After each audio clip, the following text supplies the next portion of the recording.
Magandang gabi sa inyong lahat. Welcome sa isa na namang mainit na talakayan dito sa programang PP2 on 7. Dalawang mukha na naman ang issue ang pag-uusapan natin ngayong gabi. Ito ay ang tungkol sa mga naganap na pangyayari sa ating bansa nitong mga nakaraang araw. Ang tanong, ang EDSA 2 ba ay tunay na people power? Kasama po natin ang dalawa na magkasalungat ang paniniwala. Si Cheska at si Donato. Magandang gabi po. Magandang gabi po. So, Cheska, totoo ba na ang EDSA 2 ay people power 2? For me, of course, it's people power, no? Kasi mga tao from various sectors na nagsama-sama doon to ask for the resignation of the president. Gusto ko lang pong itama yung sinabi niya. Yung pong binabanggit niyang mga tao, mga taong mayayaman lamang po yun. Kaya po hindi totoong people power yon dahil kaming mahihirap. Wala po kami doon. Hindi po kami nasabihan. Dahil wala po kaming paraan ng komunikasyon. Sila lang po yung mga nagte-text-text. Kayo lang mayayaman ng may cellphone Kayo lang nag-uusap. Kaya tuloy kami, wala kaming komunikasyon. Di namin alam kung sino-sino kami. Kami nagbatuhan doon sa Mendiola.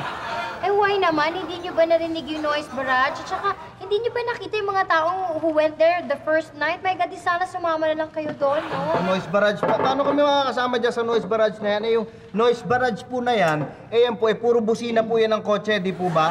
Kaya po yung mga nagpunta doon, puro di kotse. Kami naglalakad lang. Hindi naman kami makatakbo ng mabilis para maunahan o masabayan yung mga kotse na yun. Naiiwan talaga kami. Kahit naman po yung impeachment trial, puro mayayaman lang nakakapasok sa Senado, Wait. That's not true. Nakita ko may mga poor na pumapasok doon, no? Hindi po. Talaga po ba? Sige nga po, subukan nga po natin kung kaya nyong ma-identify yung mga pangkaraniwang tao doon sa Senado. Sige po, tignan nyo to. Pinaninindigan mo ba ang iyong previous statement? Nakilala mo talaga ang tunay na Delia Rehas? Yes, Your Honor. Na ayon sa iyo ay nagpa-cash ng milyong-milyong piso sa inyong bangko? Yes, Your Honor. Kung gayon, maaari bang tingnan mo kung nasaan siya dito sa loob ng ating korte? Tingnan ko po, Your Honor.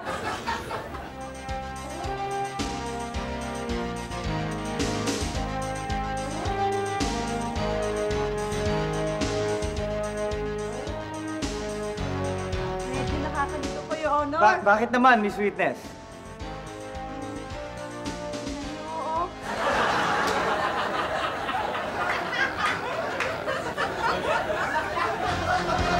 Nakita nyo na. Hindi nyo talaga masabi kung asan doon ang mahirap. Wala naman kasi doon Oh, wait, sige. Pagpalagay na natin na hindi na talaga nakapasok sa Senate yung mga poor, you can be seen on TV. Pwede kayo makita sa TV so that people could see you and understand, maintindihan kayo kung ano nangyayari. Ano po, maintindihan? Paano na kami maintindihan nyo? Iba-ibang klase salita ang narinig namin doon. Merong Latin, merong English, may mga Bisaya na English accent. At kung ano-ano pang mga iba-ibang legalist na gobeldigok. Kung ano, hindi namin maintindihan. Kagaya mga ito, panoorin nyo.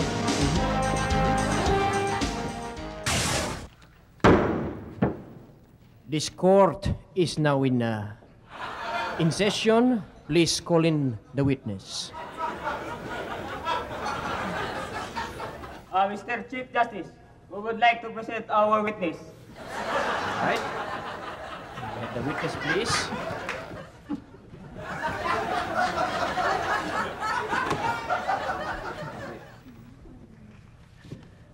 Yes, the Honorable Judge.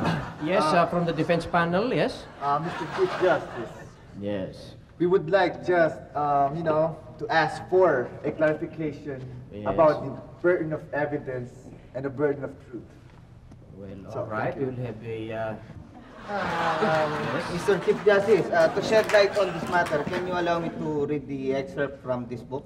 Yes, we will allow it. Okay. Puros adversarios, abitarer tantam, sadem et tam atrocem et familiam suam partenere. Now we understand each other. Very well, very well. All right, the Honorable Judge Senator Miriami. Yes, Mr. Chief Justice. My own interpretation of the preoccupation of the subpoena duces tecum vis avis subpoena ad desticadum eratum descrotum. Yes, Senator Judge Biazon. I request that we put an end to all this legalist gobbledygook because there are non-lawyers here who cannot follow the conversation, like this witness. Right, Senator Judge Rocco. Yes, I would like to remind our colleagues that law is a noble profession, not a business. Yes, Senator Miriami. Yes, Mr. Chief Justice, it is my understanding that no senator will be engaged in a colloquy.